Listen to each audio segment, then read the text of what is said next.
Tonight on VSRF Live, we welcome back Dr. Pierre Kory for a powerful and emotional discussion about one of the most heartbreaking and grossly underexamined tragedies of our time, sudden infant death syndrome. Unexplained deaths or crib deaths were almost unheard of before the 1960s when immunization programs started to roll out. And by the 70s, there was an epidemic of SIDS.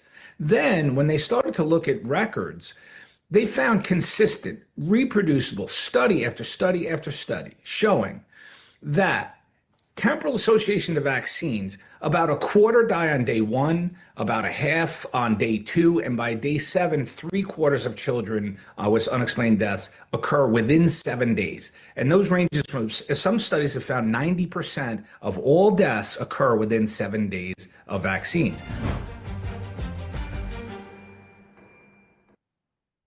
Hello and welcome to VSRF Live. I'm your host, Livio Sanchez, and as always, I'm grateful to be spending this Thursday evening with all of you.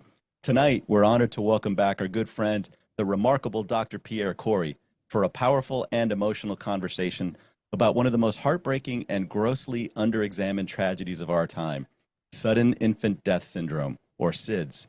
Together, in collaboration with Children's Health Defense, VSRF has been investigating a disturbing rise in recent SIDS cases, and tonight we're pulling back the curtain on what's really going on.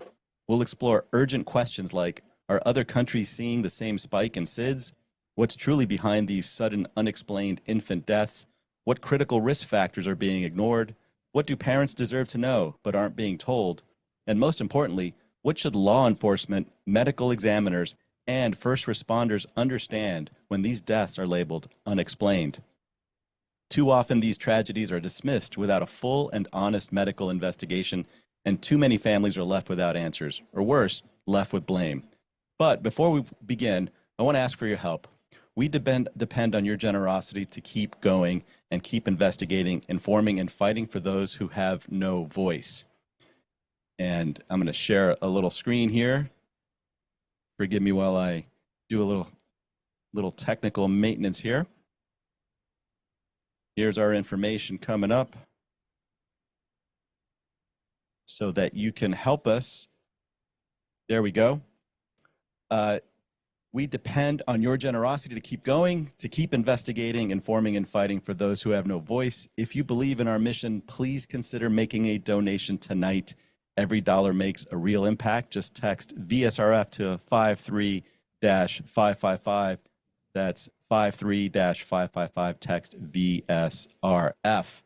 And now, without further ado, I want to welcome VSRF founder Steve Kirsch. How are you, Steve?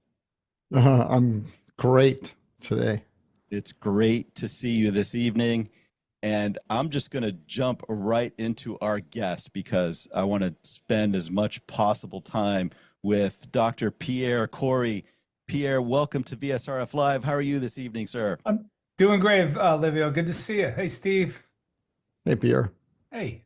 Always great to see you. And I know everyone knows who you are, but I'm going to read a compressed bio. Dr. Kory is a critical care physician, author, and co-founder of the Leading Edge Clinic, where he specializes in the treatment of long COVID, vaccine injury, and post-viral syndromes. Renowned for his work on early COVID-19 treatment protocols, Dr. Kory became a leading voice during the pandemic, advocating for patient-centered, evidence-based approaches that challenge the medical establishment. He is currently the chief and medical advisor and a co-founder of Rebuild Medicine, a nonprofit focused on supporting research and guiding policy around repurposed drugs and alternative therapies for a range of diseases. He previously served as chief of the Critical Care Service and medical director of the Trauma and Life Support Center at the University of Wisconsin. He is also the senior editor of the acclaimed medical textbook, Point of Care Ultrasound, now in its second edition and translated into 7 languages. Dr. Kory continues to be a sought-after educator and public speaker, known for his integrity, clinical excellence, and commitment to medical freedom. His work today focuses on helping patients recover from complex, often misunderstood conditions with a combination of science, compassion, and real-world clinical experience. And that's just the tip of the iceberg, my friend. Nice, Livio. I know we're going to be talking about SIDS, and we're going to talk about so much more. But of course, everyone's looking at what's going on in the news today with this feud with President Trump and Elon Musk, and I just got to ask both of your takes on how this is unfolding. I don't know. I just found it funny that they were seemingly best buddies, a few weeks ago, and now they're like completely throwing bombs at each other on Twitter. And I got to tell you, I side with Elon. That bill is insane. I don't know. We're bankrupting the country. That's all I got to say. I don't want to get into politics, but I just think it's humorous. Yeah. I'll just say it was predictable. Yeah. Right? It was predictable. Yeah. Though what could be predicted is when, but it was predictable. True. Fair enough. Fair enough. All right. Well, I'm going to step aside for a while and come back with more questions, but I want to remind everyone out there, if you have questions for Dr. Kory, for Steve, or even me, put them in the chat, all caps, and Janet will get them to me, and I will ask as many as time will allow. So take it away, Steve. Okay. So let's start with your credentials, Pierre. Didn't we cover that already? No. How many board certifications have they taken away from you? Those I've had 3 taken away. There's no more to take. They took them all. They took them all. Okay, good. Wait, Steve, I have a new acronym after my name. So it's Pierre Kory, MD, NLBC. No longer board certified. I wear that as a badge of pride. Oh my gosh. And that's pretty typical, right? Anybody who challenges the narrative. It's I mean, they've been doing that. It's called the Blitz. It's a disinformation tactic. They harass anyone who brings forth inconvenient science. And, I went down with Paul. Paul and I were in the same here. We actually defended ourselves together in the same Zoom. In fact, he was at my house and we sat before the appeals board. And but it didn't matter. It's interesting. I'll tell you a little anecdote. The appeals board consisted of doctors. And I got to tell you, that experience was a little confusing. I think more so to Paul than me. I was much more cynical, but they were very somewhat deferential to us. And we made our case. We told them our data, what we'd studied, what we'd found. They were kind of very respectful. And like Paul felt like, they seem to agree with us and they seem to support us. And I was like, Paul, don't go there. This is predetermined. Someone from above is going to whack us. And then sure enough, we got whacked. But do you know if the board was actually on your side? Or did you ever talk to any of the people who? Yes. The committee, we don't know anyone in the committee. They first voted to revoke us. Then we went through it because we were thinking of a lawsuit. There is a lawsuit ongoing. So we had to go through the process. So we did appeal, each time my first defense, my appeals defense, you talk about 60, 70 pages, 100 references for everything I've ever said publicly. And, but it didn't matter. They voted to revoke us and then we appealed and then we get a hearing. So part of the process was the hearing. So what I was talking about was the final hearing with this committee of 3 doctors. And it was a very pleasant conversation. They were very, like I said, respectful, somewhat deferential, and were not like attacking us, disagreeing with us. They understood like where we were coming from. But that was all, that's just a dog and pony show. I mean, I knew this was predetermined. They were going to whack us.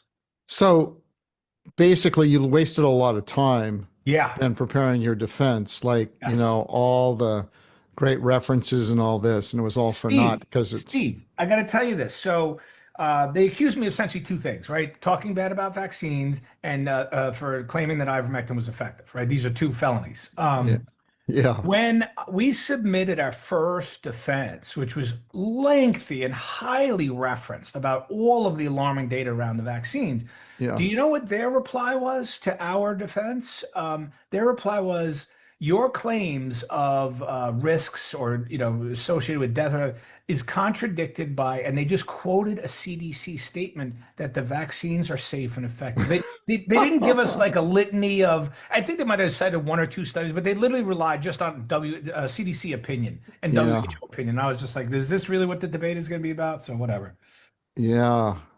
But that's what you're up against. Oh yeah. So do you think that there were any sympathetic people on that committee, and do you know their names?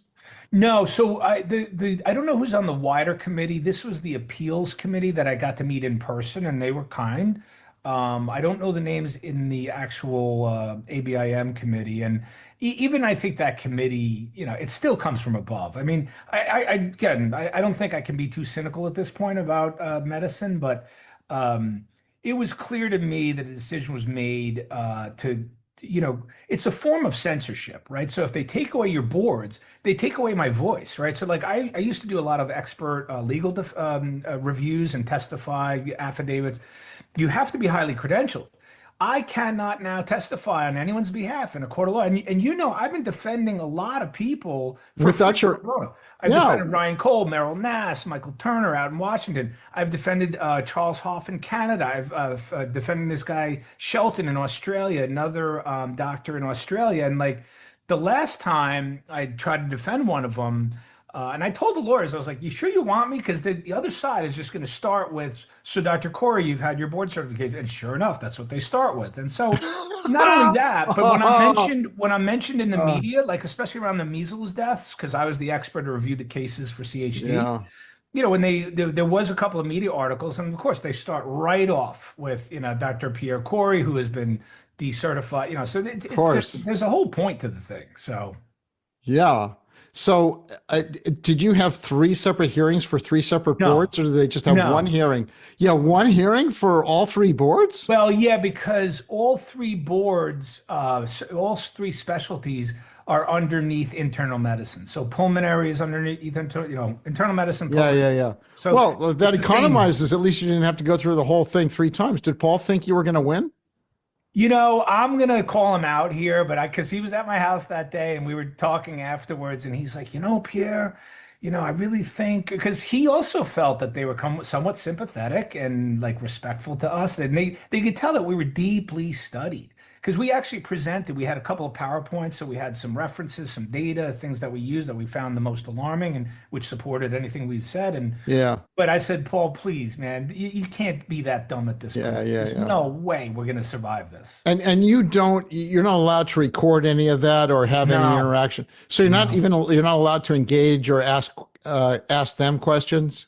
Like, did you understand what I just said? Or No, I think there was a little back and forth. I might have been able to ask, because it was somewhat conversational. They asked us questions, we presented, then they asked us questions, and I might have asked them a question. Like I said, it was not a contentious, like, yeah. But you punishing. can't reach out to them. You don't know how to contact them. You don't know their names. You can't reach out and say, Done, hey, Steve. what the heck happened? I'm not going to push out through an indoor. It's just like there's nothing. They have so much power. I mean, That's it. crazy.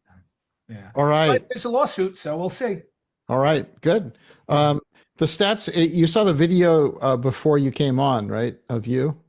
You were talking about some stats. I heard myself talk. Yeah. Yeah. I missed the study though. What was the study that had those stats? That is really key, Steve. This paper, it's by Neil Miller in Toxicology Reports from 2021. It is an absolute stunning indictment of the relationship between vaccines and sudden infant death. It is an overwhelming, like, I wouldn't want to say that's like a gripping paper because it's exciting to read, but when you get I mean, we're just drowned in data implicating that the vaccines are the primary cause of these sudden deaths, and from all over the world. And no matter how you slice the data, it just points to vaccines, vaccines, vaccines. And where his data collection in the study, where did that come from?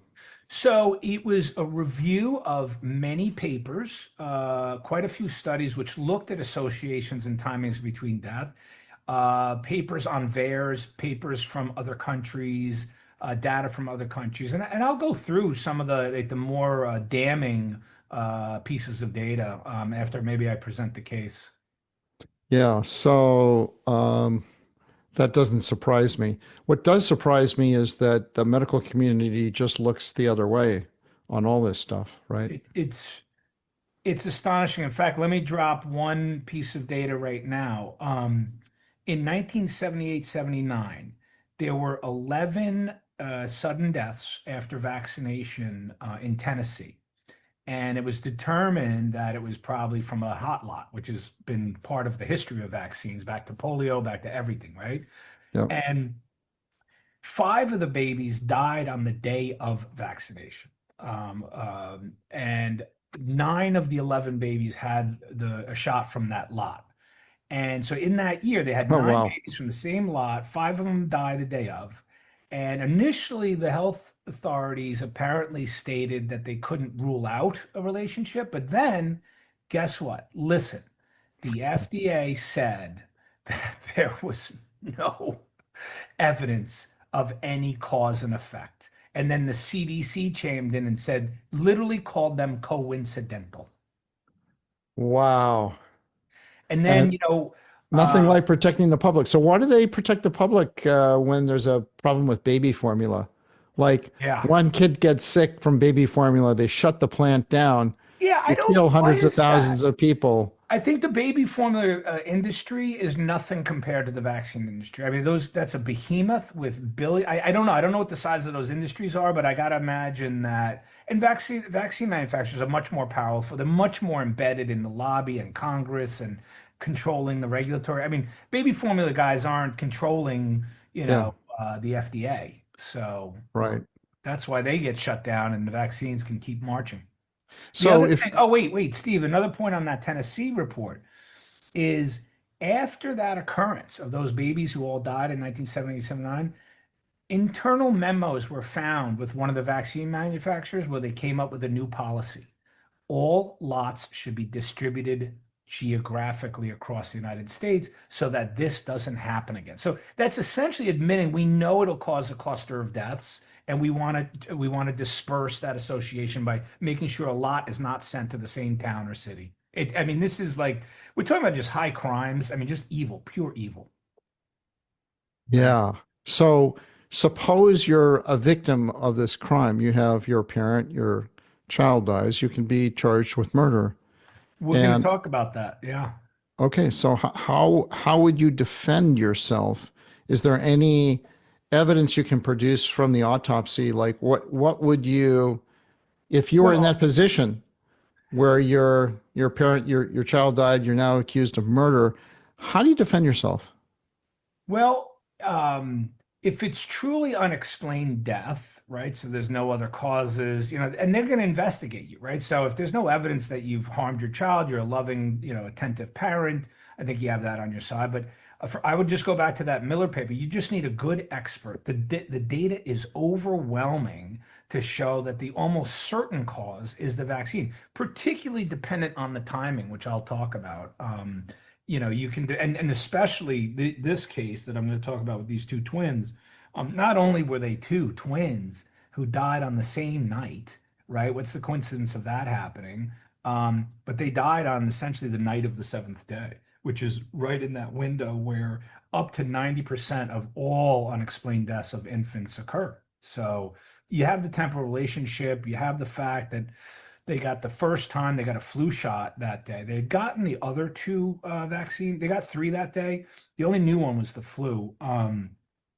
But and also there's this other issue, Steve, with autopsies. Like not two autopsies are not the same. For SIDS, you got to really closely dissect the brain stem because that's where the breathing centers are, and that's what causes these deaths. The babies stop breathing.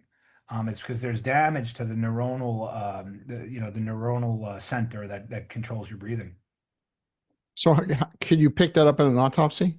You can. They have, but they don't always do them that carefully. They just kind of look at the lungs, the heart, and there's other reports that it's not uncommon to find like congested lungs with pulmonary edema. But really to pinpoint that this was an attack on the breathing center, you'd have to really closely dissect the brain stem. And so does that work 100% of the time?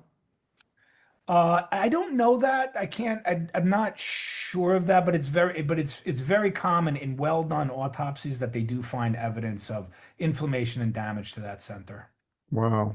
I don't know the number. And do you know the number from the other side, from the parent side of it? Do you know the number of parents who are actually convicted and go to jail after No, Sid's death? I don't know the number, but that's not something I looked into. But if you remember last year, that man down in Texas who was on death row, and I think he ended up I shouldn't talk. I don't know if he ended up getting executed because there was a lot of activity to see him. But this was, I think, a somewhat autistic man whose baby died.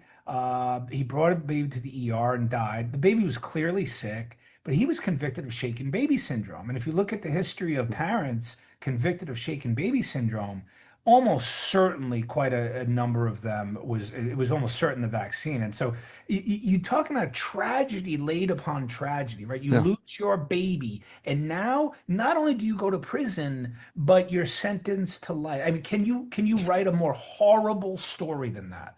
It's absolutely unconscionable. I can't even think about it. Yeah.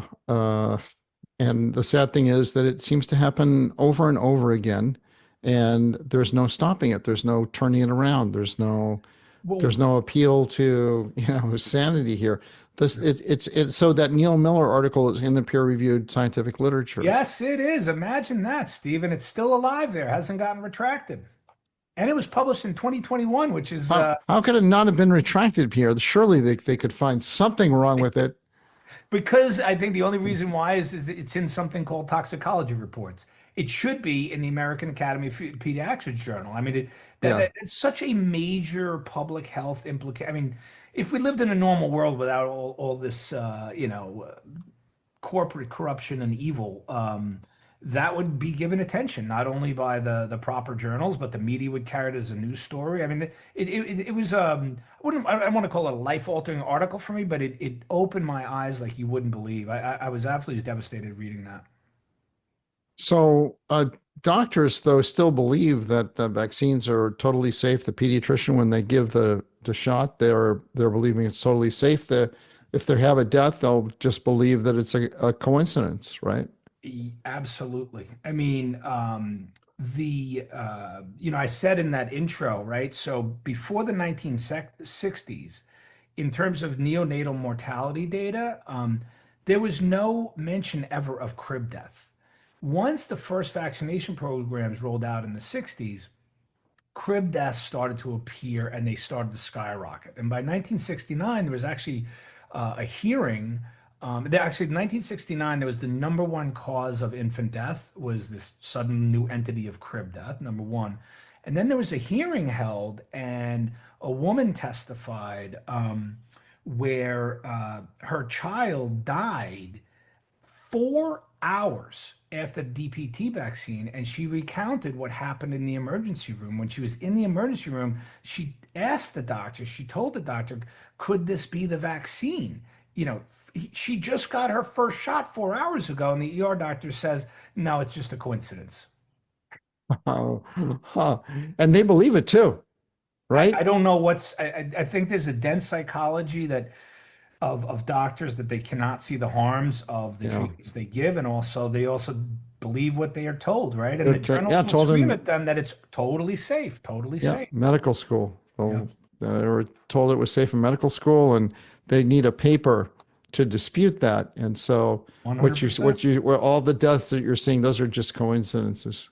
I think you know the drill, Yeah, Steve. yeah, Steve, do you want me to present this case and then we can yeah. talk Let's go. sense? Okay. Let's go. That was So next. basically, this is actually two cases, right? But it's a case of fraternal twins, Dallas and Tyson Shaw.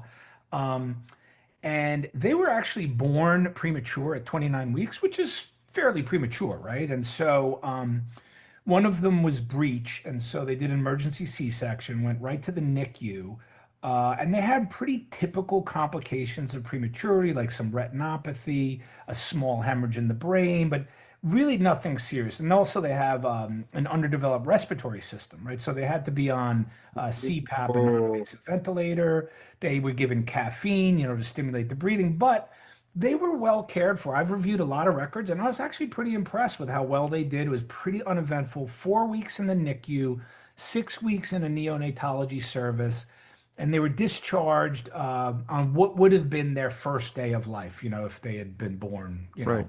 at that term. And for the event we'll talk about is related to a vaccination they received at almost 19 months of age. It's for their 18-month wellness visit, but during their 18 months, they did have some delays but they kind of all resolved. Like there was, they were looking for speech delay, vision delay, hearing, and really nothing turned up. One of them had a little bit of motor delay, but in the interview that the mom did with CHD, they were just happy, healthy children with no issues right around the time of this terrible event.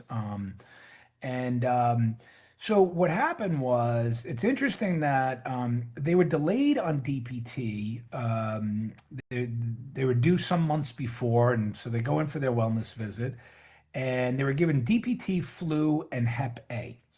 And what's interesting is the mom had said, she's like, I wasn't an anti-vaxxer, but we had concerns around the flu vaccine because the father's side of the family had had multiple issues. And they asked proper questions to the doctor. Are you sure this is going to be safe? And of course, reassured that it would be safe. Okay. Yes. Yeah, we've tested it. Yeah. And Just then, like the COVID vaccines. yeah.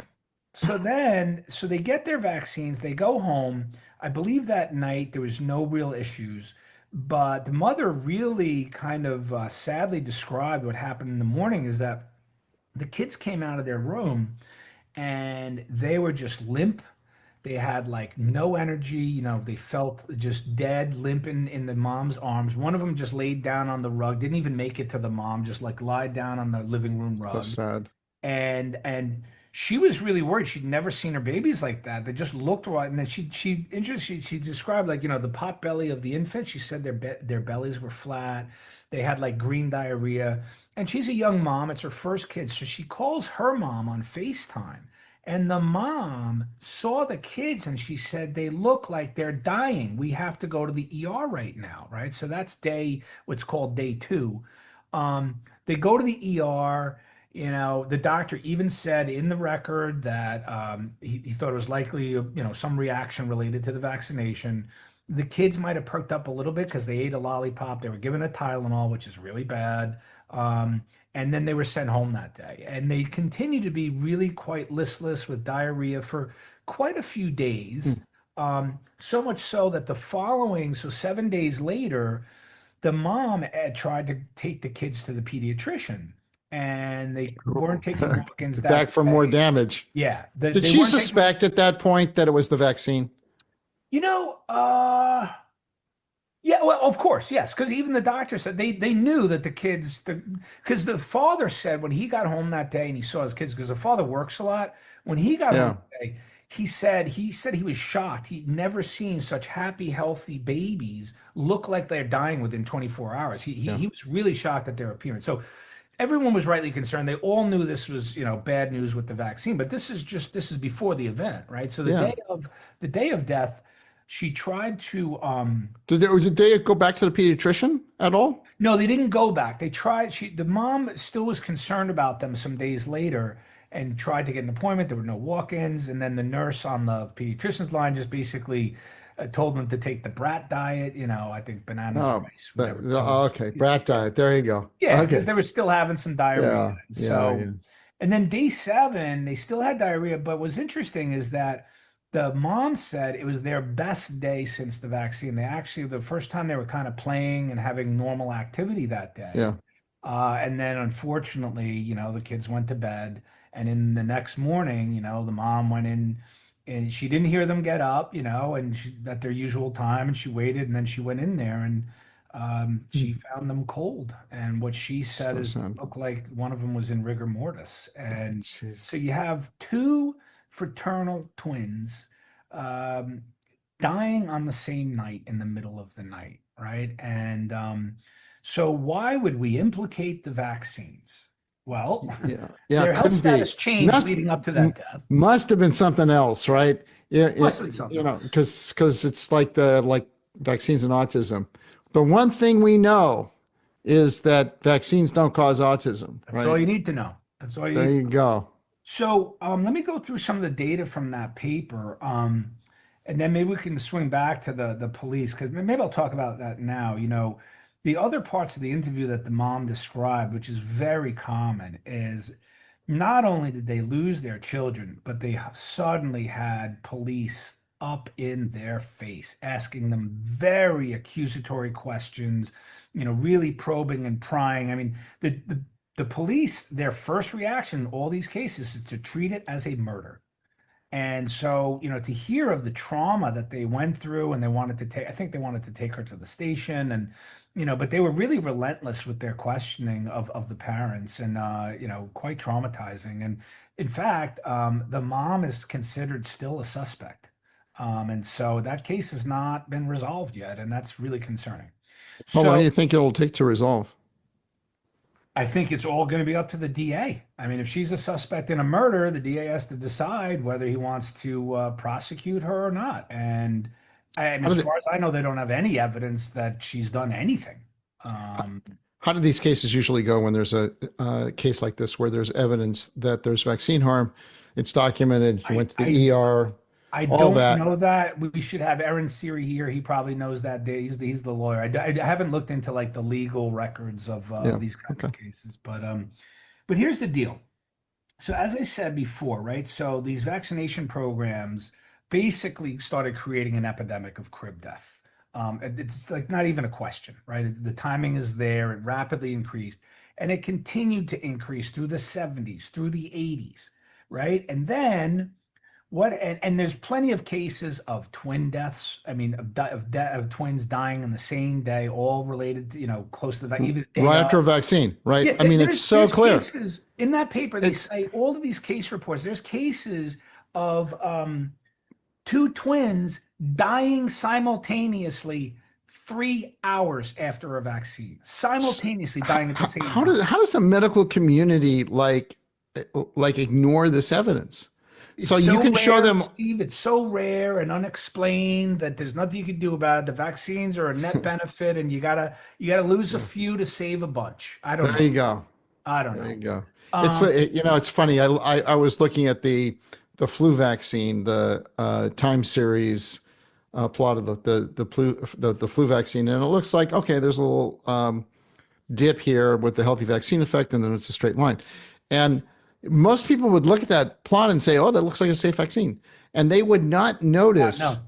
that on day zero, the 500 deaths, like it just spikes up. It's one dot on the plot, and your eyes are drawn to all the little dots at the bottom, and your eyes never go to the top. I mean, like we've known the flu vaccine kills people, right? I mean, it's very unusual. I mean, not even the COVID vaccines have a profile like the flu vaccine, and so it's clear in the data, and yet everybody's recommending the flu shots. And I gotta Like, tell you when does this something about end? that, Steve. You have to know something. You probably do, but what's odd about that is so paradoxical because as a physician, right? Especially as an internist, my primary and core skill is a diagnostician, right? And the tool in which I use, in which I arrive at 90% of my diagnosis, is a good and careful history. It's one of like the truisms in medicine. You're supposed to really come to diagnosis just by asking the right questions. And I'm actually, without sounding egotistical, I'm a quite a good history taker, and I know that because I've found out stuff and made diagnoses that many other doctors haven't. Because I keep asking, I always talk to family, I get as much information as I can. But the way in which I do it is I am insanely and obsessively chronological and linear. I always want to know, if you come in with a problem today, when did this start? What happened last week? What were you doing then? Like, I always want to know any of the factors that could be leading to why you're ill. And so to know that temporal association and precipitating factors are such key things to ascertain causes of death, and you're finding like this mass dismissal of this association. I mean, I think it's not it's willful dismissal. They know. I mean, when I stated those comments by the FDA and CDC around the cases in Tennessee, I mean, it shows you it's another revealing of how just incredibly captured these agencies are. Do not talk ever about the vaccines. Do not ever implicate them in deaths. Um, but here's the thing. So there's all these cases, right? And then this absurdity happens, which is the American Association of Pediatrics sees this epidemic of baby deaths. So what do? They come up with the Back to Sleep campaign. And so, Steve, when I was reading that, because I haven't thought about that campaign, I was just saying to myself, I was like, humans have been sleeping for millennia and raising babies for millennia. Crib deaths never happened, but suddenly in the 1990s, we figured it out. It's the Yeah, babies who yeah. sleep on Finally, their stomachs. You just gotta flip them over. Now, Yeah. Steve, you're gonna like So this. easy, Pierre. We You're missed gonna, the whole so time. it's just such an absurd thing. Like that's literally what they came up with to try to explain away these deaths. But it gets worse, Steve. So what happens is the Back to Sleep campaign gets launched, and lo and behold, SIDS deaths decrease by 9%. Yes, Now, do you they got think miscategorized, didn't they? 100%? And they did this very careful analysis. So for every decrease of SIDS, there was increases in things like unknown, unexplained suffocation, There you unexpected go. death, all Zero but sum game. when you lump together the codes, it's all a net increase going and going and Yeah, going. So the Back yeah, to Sleep campaign was just like a magic show. It's yeah. ridiculous. So these things continue to occur. And then in this paper is where they did a really nice job. So let's talk about the temporal associations. So they looked at all the deaths and they tried to see when the kid got vaccinations, right? And in study after study, there's only one study that seemed to contradict it, but the guy cited like six, and they all show the same thing, which is that 70 to 90% of all sudden deaths of these infants are occurring within 7 days. Remember, these twins were on day seven. Number one. Number And it's two, always after a vaccine. It's never before a vaccine isn't that appointment. odd? Isn't Yeah, that that odd? is odd. But I then, haven't been able to Steve, figure that one out. I'm going to go back to your point with the COVID and flu vaccine. So when you look at the day, 1, 2, 3, 4, 5, 6, 7, massive explosion on day two. It's like the most common day to die by far. It's like 50% of the deaths, I think, Right, are on day two. which is completely insane. It's absolutely insane. And Steve, as you know, I don't have to explain it to you, but maybe I'm sure you've hammered your audience with this over the years. But if it's a random event and unrelated to the vaccines, Flat. what should the death rate be on Flat. each day? It should have no relation. You just see the same deaths on day. And so there was a couple of paragraphs in the paper where they did this exercise. They're saying, assuming that it's a stable random event, the amount of deaths that would be expected on day two would be 17 in this study. And they were finding like 150 deaths, Of course. clustering on day two. Right, right, of course. And so it's all the temporal association is so reproducible. It's undeniable. Undeniable. I mean, you don't even have to discuss it.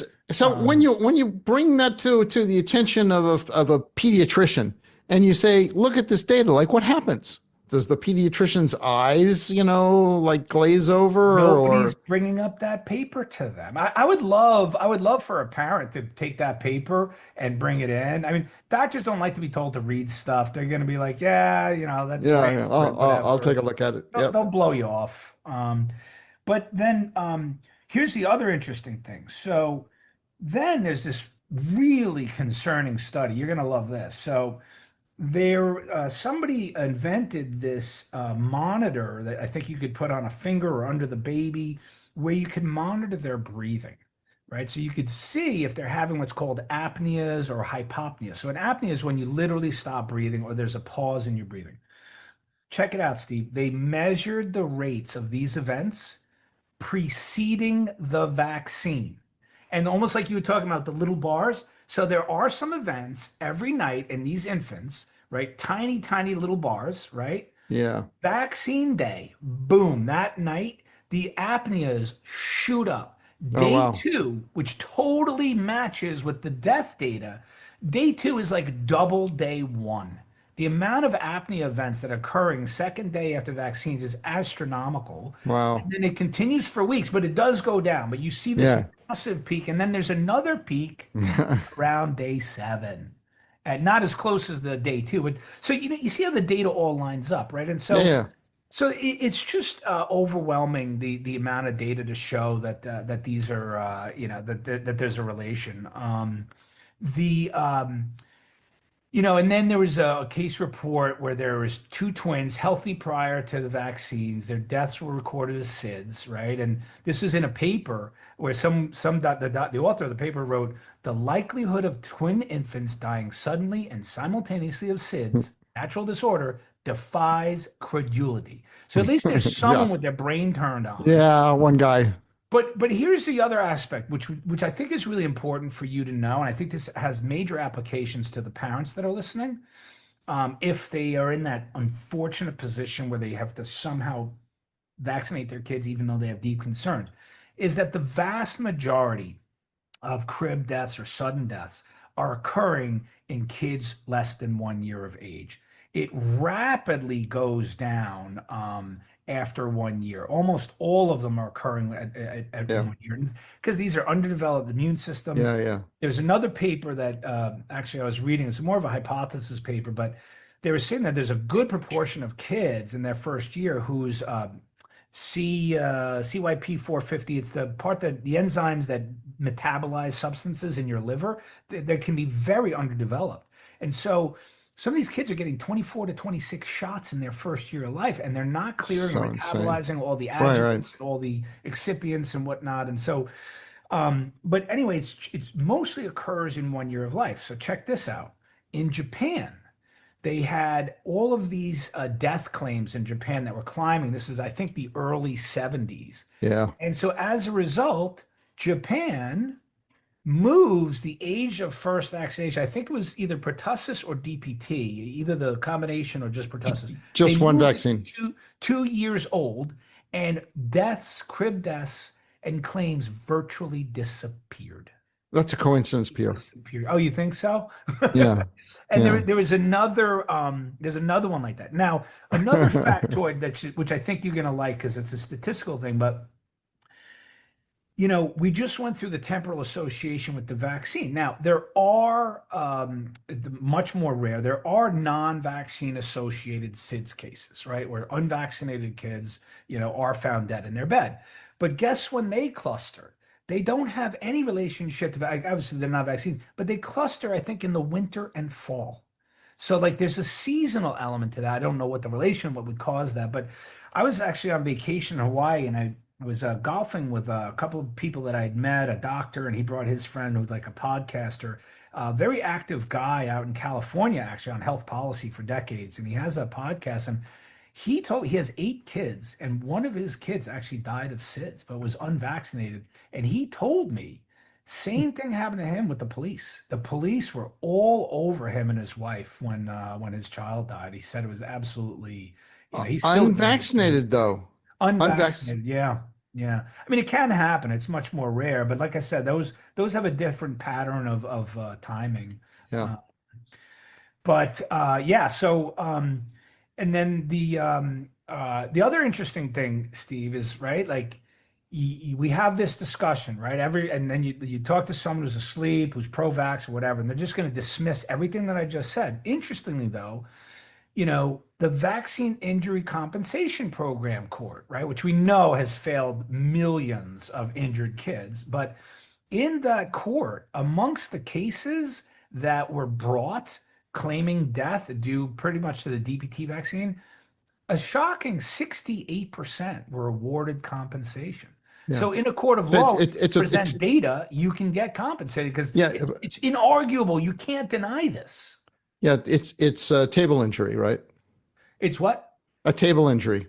What's a table injury? A table injury means that they have a table, and it says that for the DTP vaccine, that if you die within 24 hours, yeah. you're in the table, and if you're in the table, you can get Yes, compensation. and I think that's the reason. That's probably what drives it, but they know that, right? And so, but yeah, that's kind of the most alarming of the data, and that stupid back to sleep campaign. And the other crime that they committed is back around that time. Get this, Steve, there used to be an ICD code for vaccination death. Yes, but that's been eliminated, Peter. No other death can be, can be coded as caused by a vaccine anymore. That's Brilliant. right. Brilliant. Yeah, it's totally. So Yeah. that's what I got for you. That's how science works. Okay, let's open it up for questions, Livia. Awesome. Thank you. Livia. Sorry, you caught me off guard with the sudden end of the conversation. It was a sudden death to the conversation. I have a few questions. Pierre, you're a doctor. You've been a doctor for a long time. One thing I had not heard of until after the rollout of the COVID vaccines is SADS, sudden adult death syndrome.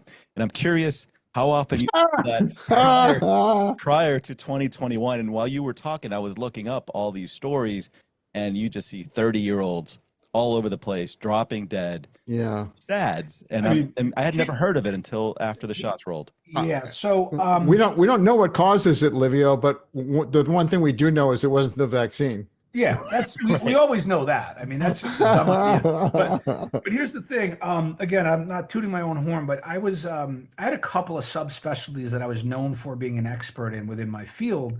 One of which was actually the management of acute medical emergencies and cardiac arrest resuscitation teams. So I used to train, develop, structure, come up with protocols. I had a very unique way of managing those teams. And I did a lot of research on sudden cardiac arrest or sudden cardiac death.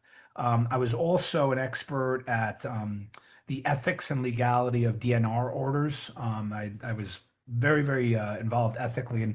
But I remember studying data. I mean, sudden adult death or sudden cardiac death in young people is extremely rare. There's a couple of like conduction abnormalities in the heart that can bring about a sudden death. It's almost all arrhythmias in young people, but it distinctly rare. Kids don't drop dead. 20-year-olds don't drop dead. You know, if there's no drugs involved, it's just so extremely rare. And then What's the ICD code for that? I have no idea, Steve. I don't keep that in my head. Okay. Because so if you were to query the CDC Wonder and ask about that particular ICD code, do you think that it would actually show up as an increase? I'm sure there's a few codes. It's almost like the crib deaths. I'm sure there's a few codes that would describe, you know, cardiac arrest, unexplained cardiac arrest, sudden. I mean, SADS is a media term, right? It's not a. I don't think it's a real medical term. But No, it's what we came up with because we're like, oh, look, it's SADS, you know, it matches the SIDS. Yeah, no, never happened before. Like these kids dying from cardiac arrests, these are very unusual before the vaccines rolled out. And the football players, the athletes, right? I mean, you know, I'm a big Premier League fan, and I remember in 21 there was a game on a Saturday in the same stadium where there were, I think, two players arrested. No, two people in the stands, two people in the stands, and one player on the field. And in another game on the same day, another player arrested. So like in 1 week in the Premier League. Nothing to see here, Steve. And normally that would be like maybe one incident in 10 years or something like that. What's the statistical probability of two arrests in the stands and one on the field on the same day? Well, I could only tell you that if you give me the stats for what it is in a typical year before the vaccines rolled out. I'd never heard of it before. Okay. So the famous one was the NCAA player Hank Gathers, who went to Loyola. Yes, exactly. I think who he went had to hypertrophic cardiomyopathy. He had a abnormally enlarged part of his heart. So he was, but he was fully vaccinated, right? Well, this was in the 90s. No, Hank Gathers was a long time ago, wasn't he? Okay. The 90s. Yeah, he was back in the 90s. Yeah. All right. So, but he's just bringing up an example of, yes, there can be a sudden cardiac arrest in an athlete, but it's distinctly rare. And many athletes are screened, even as extremely rare it is, you know, they do try to screen high-level athletes. Obviously, if you're a pro, you're getting an EKG, an echo, and all these things. Yeah. It's generally picked up. And you mentioned football players. Larry Allen died suddenly on a beach in Mexico on vacation with his family. And I haven't looked it up, but there was never any cause of death. It was a SADS situation, as they call it. No, I mean, I don't know how you guys do it, Steve. I mean, we're 5 years in, and I mean, you're just pounding data out there, and it's like, and we get ignored still, and you know. I love it. I'll tell you, I love the data. You know, I did not get a lot of sleep, which is why I'm feeling a little groggy here last night. Because I woke up early because I had this idea and I thought, oh man, I'm missing this. I'm like, so this thing has been in front of me the whole time. It's that when people get vaccinated, they get two shots. And I was just treating them as vaccinated or unvaccinated and comparing them. But once you look at, there are actually three states. There's 0, 1, or 2 vaccinations at the cutoff time. And so I changed it from just comparing the two shots or whether you're vaxxed versus unvaxxed, and said, okay, let's look at dose 2 people. Let's look at people who just got dose 1 by the cutoff. And let's look at people who are unvaccinated. And once I did that, it took me a while to write the code to make sure that they were all mutually exclusive in the categories. Once I wrote the code and generating the file, I brought it into Excel, and then I did it just from scratch. It took me like 5 minutes. And then I did the plot. And the plot showed that if you got one vaccine dose, your net mortality increase was 10% for all ages. If you got 2 shots, your net mortality increase was 20%. Insane. And I wrote in the spreadsheet, dose dependency. Dose dependency. Game over. Game over. And that is, it is an unassailable proof of causation when you see, or efficacy if you're studying a therapy. If you're studying a dangerous intervention, it's damning for causation. But what I should have done was write game over asterisk, except when it regarding the COVID vaccine, right? Yeah. It's like, if this were anything else. Can I add one more thing about the SAD? So, and also I want to mention one thing. I want to put in a plug for, if you guys, I'm sure you guys know who Dr. Paul Thomas is. Yes. Right? So he's a very, very well-regarded pediatrician who was bold enough to speak out, and he did the study on his own practice, vaxxed versus unvaxxed, right? He and his wife wrote a book called Vax Facts. I think it's on the CHD label. It is, there you go. There it is. Steve, if you haven't told your audience to read that should be required reading of any parent in this country. That book should be read by everybody. Wouldn't that be great? And anyway, so Dee Dee, Paul's wife, who I was texting with earlier, she just answered your question, by the way, Steve. The ICD-10 code for SADS, which actually, you know what SADS is defined as in the ICD book? It's not sudden adult death syndrome. It's sudden arrhythmic death syndrome. It's I-49.9, Steve. I don't know why you need to know that. Maybe if you want to do your analysis, but that's only for sudden arrhythmic death syndrome, which I guess the SAD, these people suddenly dying on ball fields in schools, I would assume that's probably what it goes under. We'll look it up. MCOD. Yep. Database. CDC Wonder. So I want to switch gears for a second, because you were actually supposed to be on our measles episode, Pierre, and since then the propaganda about measles has been stepped up. The government is now recommending that if you travel domestically or internationally or anywhere, to get a measles vaccine. And I'm going to share a video because I want to get your thoughts on how the legacy media is portraying measles right now. So here comes a little reel on how measles is being portrayed. With summer vacations quickly approaching, a serious and concerning new travel warning from the CDC, urging travelers not to fly unless they're vaccinated against the measles. That's a significant shift that reflects that global cases of measles are rising. The agency cautioning that travelers can catch measles in hubs like airports and train stations, as well as airplanes and trains, or at crowded events. The Denver airport is the latest hotspot for the virus after officials confirmed 3 travelers from the same flight into Denver airport contracted measles, including a child under 5 years old. There have now been over 1,100 cases of measles across 33 states, according to the latest NBC News count. The epicenter of the outbreak remains West Texas, where cases have climbed to over 700 since January. We will see these cases stop. But unfortunately, there's just going to be so much infection and deaths along the way. And it frustrates me because the vaccine, especially 2 shots, it's about 97% effective. Even some places with no reported measles cases, like San Diego, hosting a free vaccination clinic to ensure it stays that way. Can't prevent it from happening, can't prevent them from getting sick, but the vaccinations help mitigate the overall of the sickness. Meanwhile, questions remain about the government's latest advice on vaccinations for COVID. Last week, the Health and Human Services Secretary said the CDC would no longer recommend the vaccine for healthy children and pregnant women. But the CDC's updated immunization schedule, published just days later, contradicted his statement, saying healthy kids over 6 months should get it. Experts say young children and pregnant women face high risks from the virus. Now, to be clear, there is still no recommendation that pregnant women get COVID vaccines.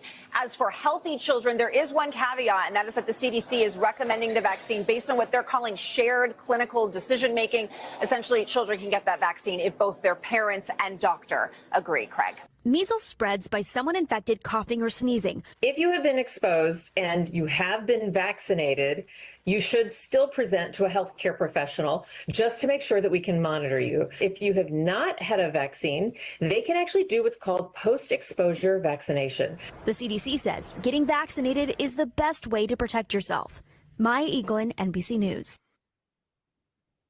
So much to unpack there. Livio, I was on like a name drop. I was on Jimmy Dore like I think a month ago. It was around the time of the measles, and I covered those cases for Jimmy.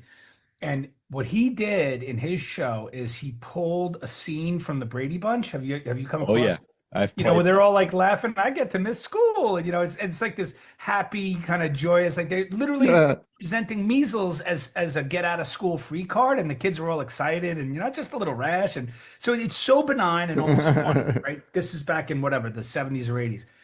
And then he juxtaposed it with a scene from one of these, you know, ER medical shows. Mm-hmm. And it was literally about like a measles breakout and the music, the darkness, the urgency, the biohazard stuff. I mean, they literally presented it as an Ebola breakout. You know, 40 years later, the propaganda just like is on full force with this. They want you scared. They want you taking your kid to that campaign, get there. And, you know, another thing, I'm going to share with you guys an anecdote. So I actually went to medical school with the idea that I would be a pediatrician.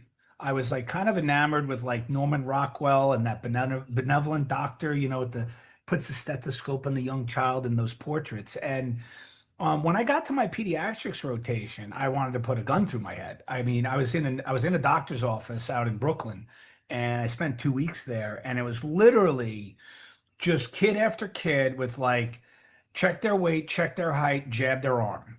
Check their height, jab their arm. Maybe answer a few questions to the parents. Wow. But it was just over, and it was like a factory. And I remember thinking, like, this is so boring. And like, I just, there was nothing there for me. I was like, I'm not being a pediatrician. And what I remember, the guy who owned the practice, the doctor that I was following was a young doctor, like a newly minted doctor. Like, I think she was in her first few months of work as an attending. And we were in his back room, and I overheard him complaining to a partner of his. He's like, she's got to step it up. You know, she's only seeing 24 a day, you know, like he, you know, literally a factory of just like jab, wait, jab, wait, jab, wait. And wellness visits, I mean, it doesn't make you well. That's a whole fraud. I wouldn't bring my kid to a wellness visit. You know, parents can check heights and weights at home, and you have a little chart. Like you don't need your pediatrician for that stuff. So one of the other things in the report that they mentioned, don't tell anyone. They mentioned getting jabbed, and then if you get measles, come back in so we can track you, trace you, and give you another vaccine. You again. Yeah. Like that's unheard of, right? Isn't it true that you shouldn't actually vaccinate once you're infected? Ever. But that happened in COVID. I've heard of, I mean, more of a hearsay, anecdotal, but I had a patient who was, it was so upset. I mean, there was so many absurdities throughout COVID. I mean, just people losing their minds, policies that were divorced from all rationale and science. But she was a pharmacist at this hospital in Wisconsin. And I remember during that visit we were talking about stuff, and she said, you know what's happening at my hospital? She said, the hospitalists are vaccinating COVID patients as they are discharged.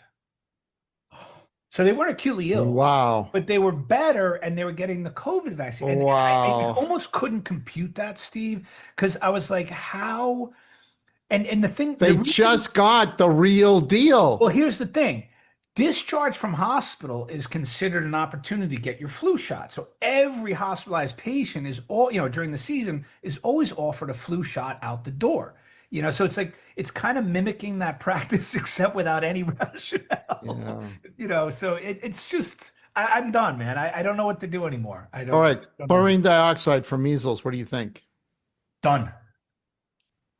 Done. You find me a pathogen. You find me any pathogen, virus, fungus, bacteria that is resistant to chlorine dioxide, and I'll give you $1 million, Steve. I would not take that bet. Thank you. You're a good betting man. Yeah, I would take other bets. I would not take that one. Don't There's bet. there's an article on my site in the premium section about chlorine dioxide. Yeah, I mean, chlorine dioxide was a COVID killer. I mean, I've written a lot about it. I mean, Bolivia, that's a fun story, man, what happened in Bolivia.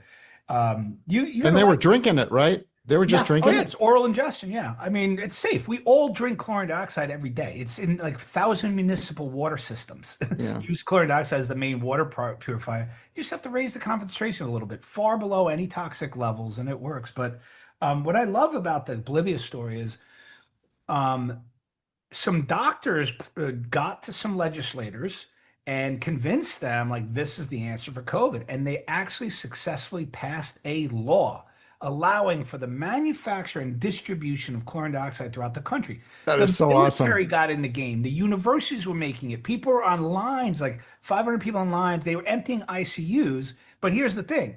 When they passed that law, what do you think happened in the media? And what do you think the agencies did? Oh, they must have. Their minds. They went on TV, just, putting down how, absolutely irresponsible this is and how they don't agree with it. And this is toxin. It's a bleach. It's a poison. And just, Yeah. I mean, the propaganda ramped up. But, kudos to Bolivia. They actually had the best, eventually, they had the best outcomes in South America in terms of mortality. And yet, that doesn't change anybody's mind on chlorine dioxide. No. And you think data matters, Steve? Yeah. No, I That's actually personally, your problem. You have a terminal, you have a terminal disease, Steve. Yeah. It's that you continuously believe that data is going to make a difference. Yeah. Or inconvenient data is what I should say. Yeah. Well, eventually. All right. I think you're right. I'm going to get to some audience questions. I have got more, but let me get to the audience questions here. Welcome the Eagle asks for Pierre. What's the word on Beyfortus? Yes or no? Any growing associations? I'd have to remember what that is. What is Beyfortus? That's what I don't know. I assumed you knew. Beyfortus. Wait, spell it again? Beyfortus. I'm thinking some sort of immunotherapy for. Oh, it's RSV in babies. I have not done the deep dive on that, but I could tell you with 100% confidence and absolute surety that I would never give my worst enemy's child any vaccine. Period. End of story. Not interested. Zero. None have ever been shown to be safe. In fact, if anything, they've all shown to have incredible harms. And the harms always outweigh the benefits. I mean, most of these childhood diseases, they do not cause death. They have some complications. RSV can give some little kids trouble. But again, Steve, you and I have talked about it. I would know how to treat those viruses. There's lots of alternatives. There's lots of repurposed drugs, there's chlorine dioxide, that are antiviral. So if Tony Fauci came to you and asked you to vaccinate him, you'd turn him down? No, absolutely. He can roll up the sleeves, Tony. Okay. All right. So you're willing to make it good. You're willing. No, if it's his child, I'll leave his child alone. Maybe. Right. For him, no, he's getting jabbed. Yeah. Because you got to be protected. Yeah. Question from Carol Briz. With the new leadership of federal alphabet soup agencies, can the deboarding of dissenters be revised? I'm going to say no, only because of kind of jurisdiction. I mean, the medical boards, right, which did, The mafia. They are at the state level. You have varied activities. They've behaved a little bit differently, but there's no jurisdiction of the agencies over the medical boards. It's kind of like two different things. So, the medical boards don't report to anyone, right? No, it's a state agency. I mean, maybe not even to the government. I mean, they're the board. I don't know who hires them or how they get on there, but yeah. I'll tell you something about the medical boards, which is kind of interesting, is that, like I told you before, I've done a lot of expert witness testimonies for colleagues, that have been persecuted. Ryan Cole, Meryl Natt, I could tick off all the names, but The interesting thing in my case is I racked up 11 complaints, right, as a misinformationist. And my favorite was when one doctor wrote, he brings disrepute to the physicians of Wisconsin. Ah, I was waiting for the hammer to drop on me. Like, when's my hearing? When are they going to tell me to take my license? And they sat on 11 complaints for like 14 months. Nothing. I heard back nothing. And I gave defenses for every one.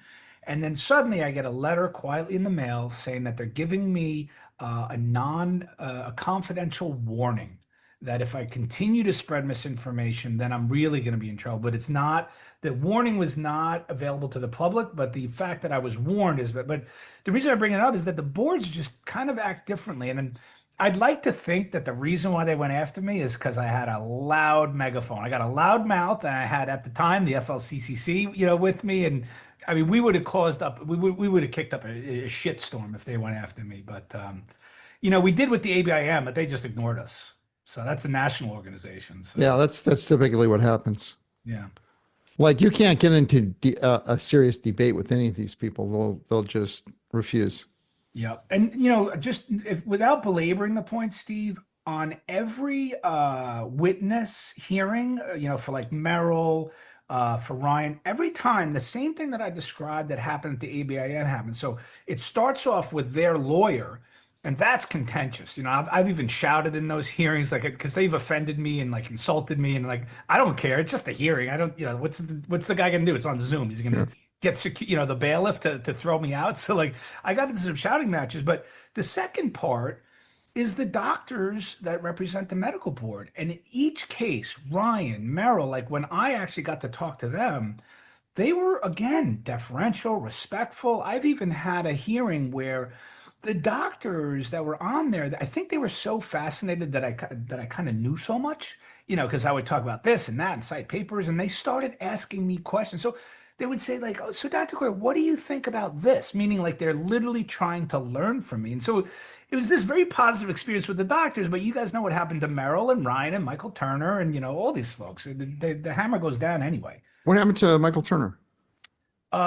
He lost his license, I believe. Really? Or he's on some rehabilitation route. No, I actually wow. don't remember. I I'm don't sorry, remember him losing his license. Yeah, he may not have lost it, right? But he went through through hell and high water yeah, actually, no, I think you're right. He is still practicing. Yeah, but he did go through hell. Yeah. Question from Bell CM, and this is a Rumble rant. Thank you, Bell CM, for this. How do we find or make chlorine dioxide? see my article on my actually go to Substack. Steve's article. Yes. Steve's not an MD. As an MD, I'm just going to be quiet. It's in the premium section of my the tabs at the top. It's right at the top of the premium section is the chlorine dioxide article, and it tells you how to make it. I mean, I make it. It takes me about 30 seconds to make. It's really fast to make, and I don't use any chemicals at all. I just use tablets. I drop the tablet in water, stick you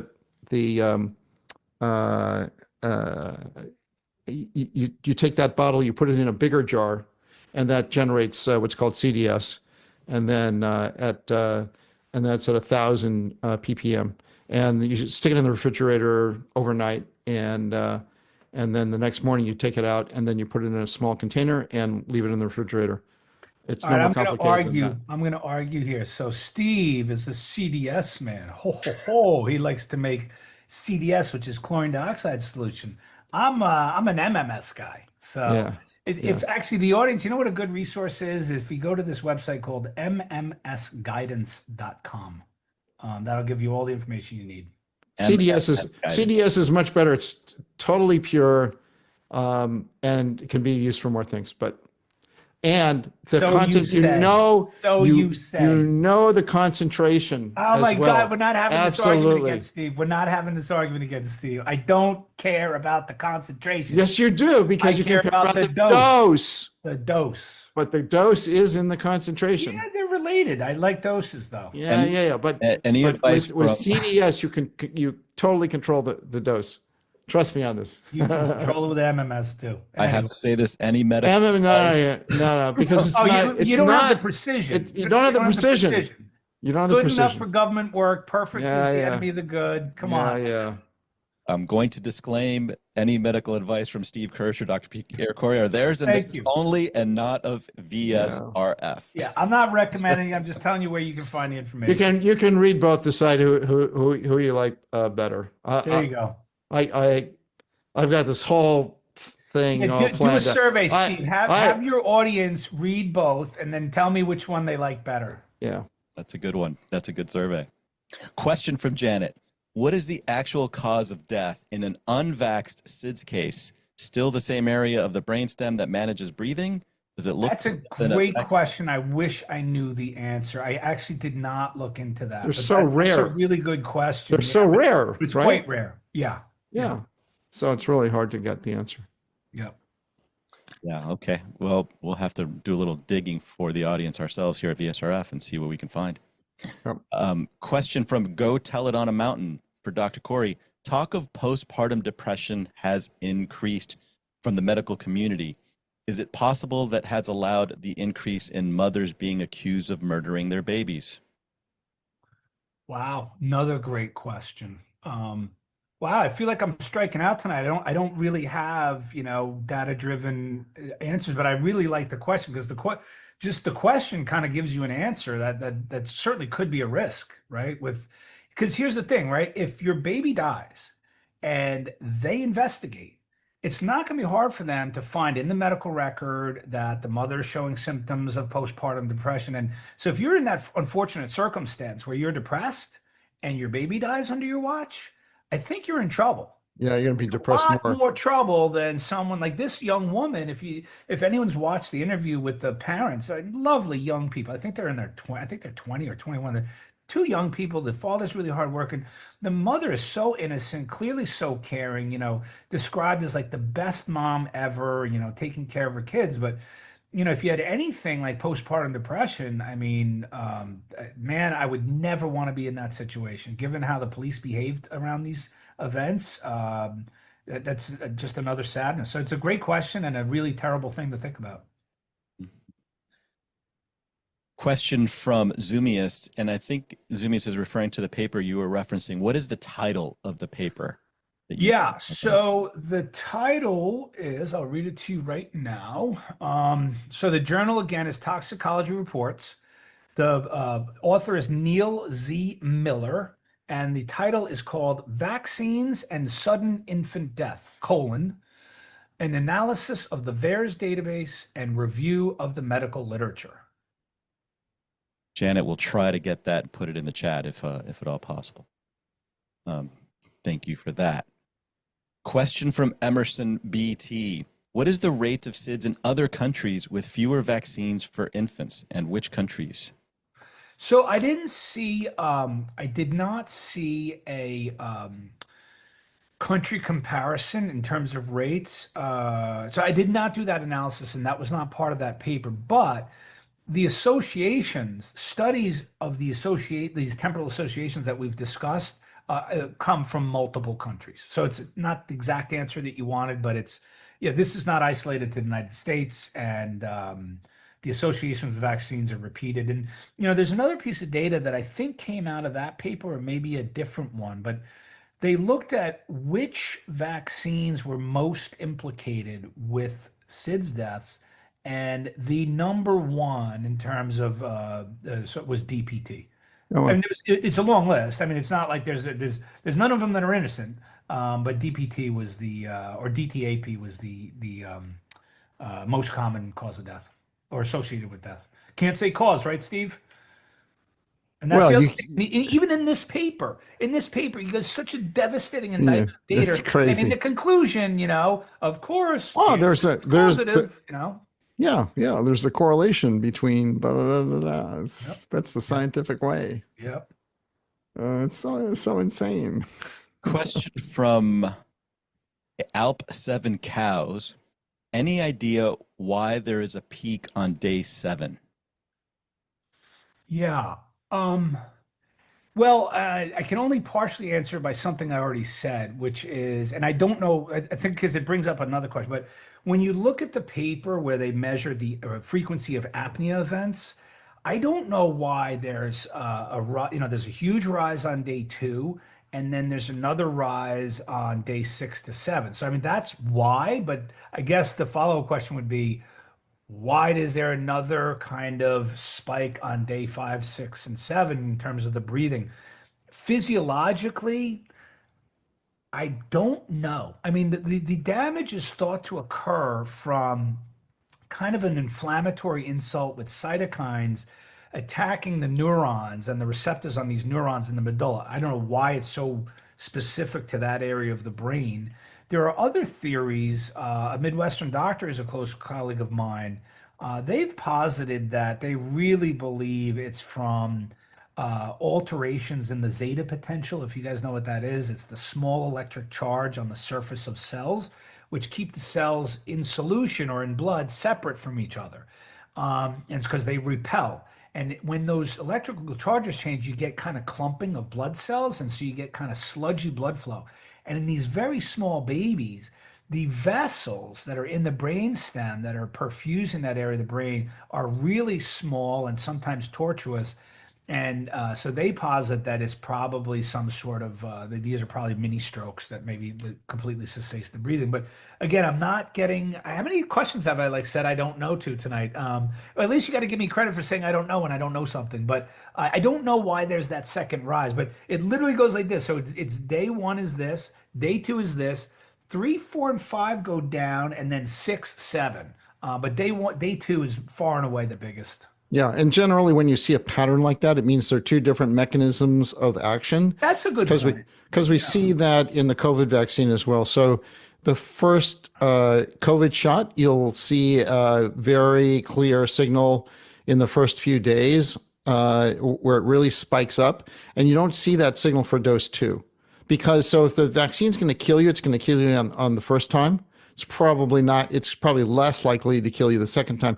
So that's why you see that spike. And then there's the longer time constant, which is like, hey, let me clog your arteries, or let me attack your organs, and it can take me a while to attack your organs. It's really good, Steve. That's an excellent. I think you're absolutely right. That probably.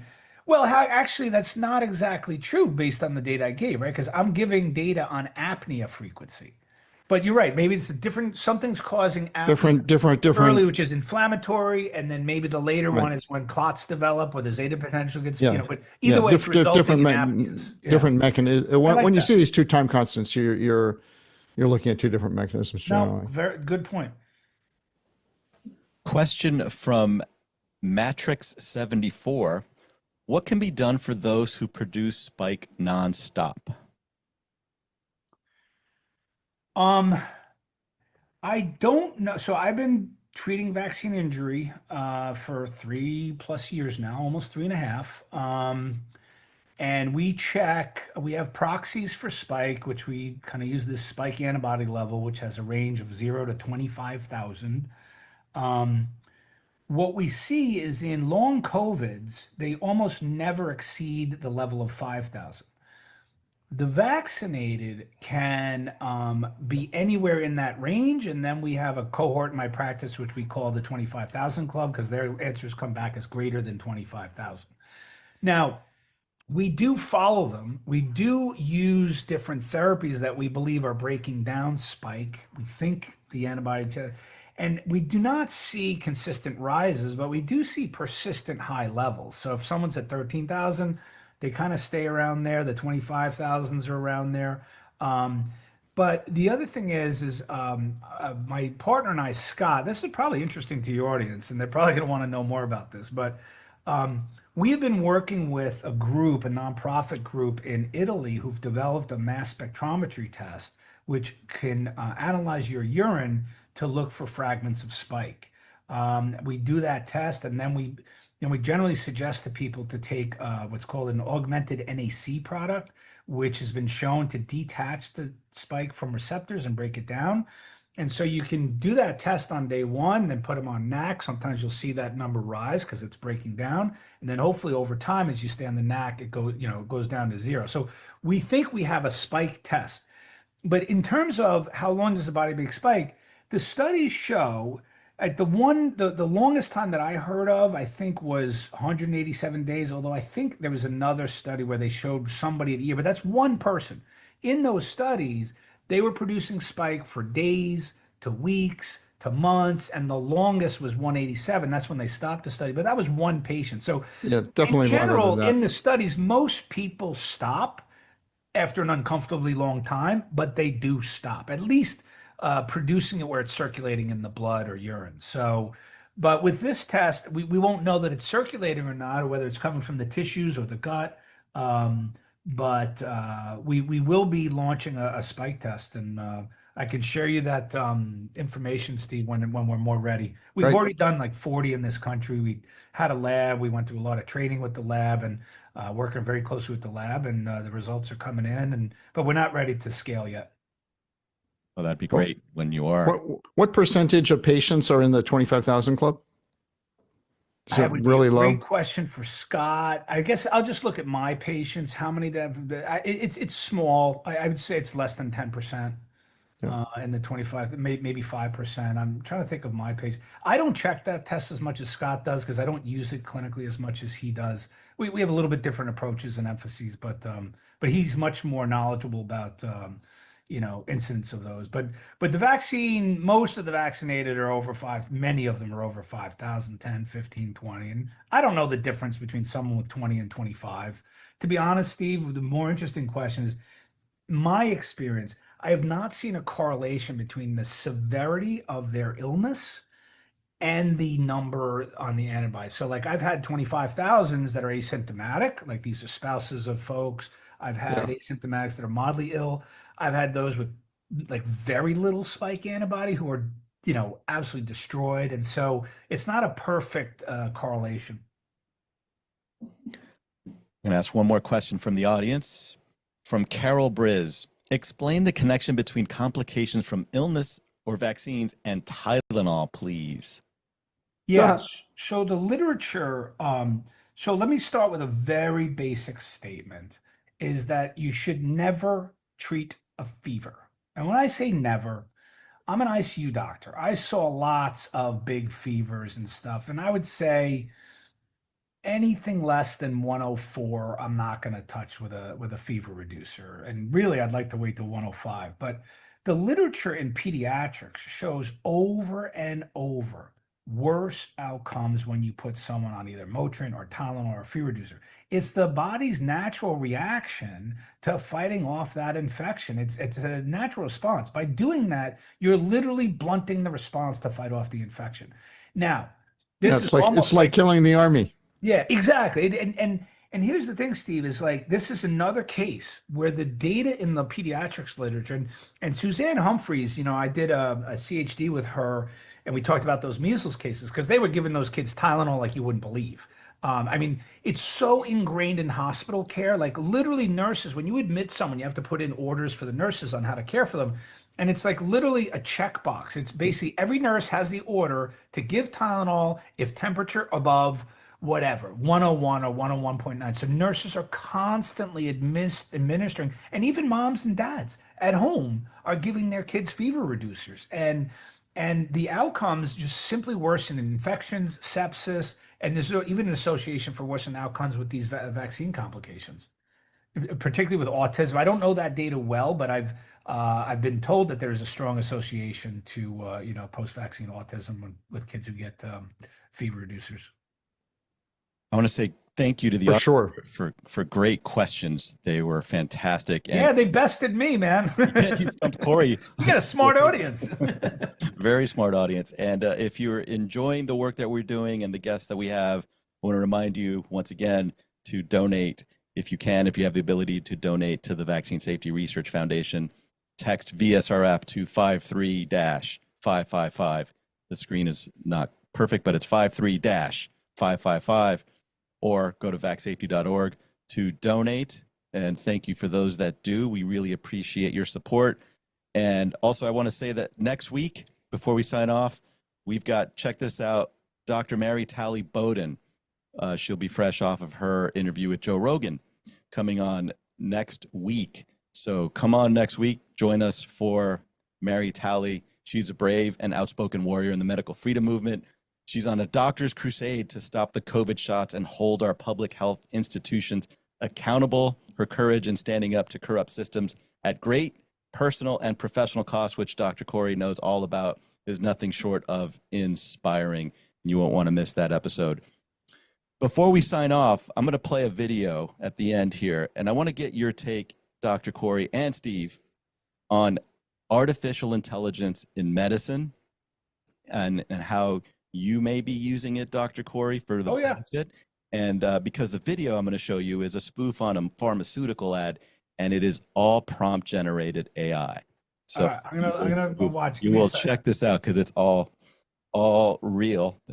But Steve, where are you at with AI as it continues to advance so exponentially and rapidly? No, it's awesome. It's totally awesome. Use it constantly every day. Not just I love AI. I mean, it's so powerful, efficient. There's so much information. Now, I try to stay away from political questions or anything, even in a contentious medical area. So if you ask about chlorine dioxide, about vaccines, you'll get all sorts of nonsense. You kind of know what not to trust it for, but straight up like stuff that you need from the literature. Like I did a visit this morning with a patient that I take care of with prostate cancer, and they had some decisions to make around, post-op radiation, when to start and whether to start, compare it to surgery and all these kind of things.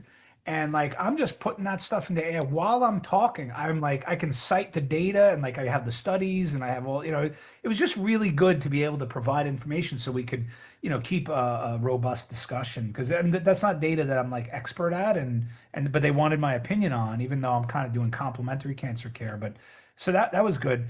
I got to tell you, for finding, I particularly like to find it references, because I don't just go with like what it says. So like when I ask it a question, it literally pulls from the literature and it gives me the references. I can just go click, click, click, click the paper, and like I don't have to do the lit search myself, like paper after paper, and then looking after lists of returns. And so that to me is great. And then in terms of medicine, Livio, let me give you an example. So I wrote a Substack a couple of months ago because I got really sick in a way I'd never been sick before. I developed what I believe was, I'd never got a formal diagnosis except for what was in my head, but it was clearly some sort of severe intestinal infection. It was some sort of colitis, maybe a diverticulitis. I treated with chlorine dioxide. And so I wrote about that. And what was interesting is what was going through my head the whole time that I was falling ill, because I had a lot of belly pain. And that's the one thing that worries me as a doctor, because belly pain might mean you have a surgical illness. And there's no way I want to go to a hospital and be on a surgical service and being cared for by a surgeon. I literally would almost kill myself before that. That's obviously an overstatement, but I was terrified that this was brewing to something where I had to actually go to an ER, get a CAT scan, wait in a gurney for 17 hours for some surgeon to tell me they're going to take something out. And so I was trying to run what's called the differential. So when you have a problem, right, you run a differential diagnosis. Is it this? Is it this? Like norovirus was going around at the time. So I was like, could this be norovirus? And then I was looking through the features of norovirus in my head. I'm like, nah, it doesn't fit that. Cholecystitis, right, which is a gallbladder infection. So I went through like this whole differential of what I thought I could have. And then I asked AI. I gave AI like the relevant presentation that I had. AI was really good, like bam. It gave me like the 5 differentials that I had already articulated in my head. It did miss 2 though. I had 2 more that I thought were quite possible that didn't come up with, but AI came after I was in training and actively, diagnosing, acute conditions and stuff. But I would imagine it could be a very good tool to generate a differential diagnosis. I don't know that it'll give you the diagnosis, but to generate a differential, and you could ask to order it in likelihood. So I think it would be a very good tool. And that's a very good thing, because I'll tell you why. I did a lecture on diagnostic accuracy of doctors, where I looked into all this data, particularly radiologists, and they're not so good. So they could use a little help. I think it can make them better doctors in that core skill that I talked about, which is, a diagnostician. You cannot fix someone if you don't get the diagnosis right. Sometimes you can get lucky or use something broadly that covers a few things, but you really, it's imperative you got to get that diagnosis right. It's great to hear the positivity of, or the positive outcomes of AI, and that's good benefits. Are there any downsides in your experience so far? I think that's a kind of, I don't know if I would call it bimodal, but that I would say in the short term, it seems like a really great tool. But let's say you got a young doctor who's coming out who now has AI as his best friend. What are the consequences of that over time? You know, like, is that going to somehow influence negatively their thinking, stunt their knowledge base, you know, like stunt their critical reasoning? Like, I worry that there are downstream consequences, especially for young doctors, you know, because I spent my whole career like literally thinking through. I mean, I was using Google and stuff when I had tough cases that I couldn't figure out in the ICU. You know, I was definitely, I was doing like pre-AI Googling, trying to find ideas, putting in symptoms, trying to find stuff. But I didn't do it a lot. But I wonder if the more they use it, the more they're going to rely on it. Yeah, that's a good point. The young doctors coming up, not having the experience that the more senior doctors have had. Yep. All right. Well, thank you, Dr. Kory. It's been an awesome evening, awesome conversation. Good seeing you guys.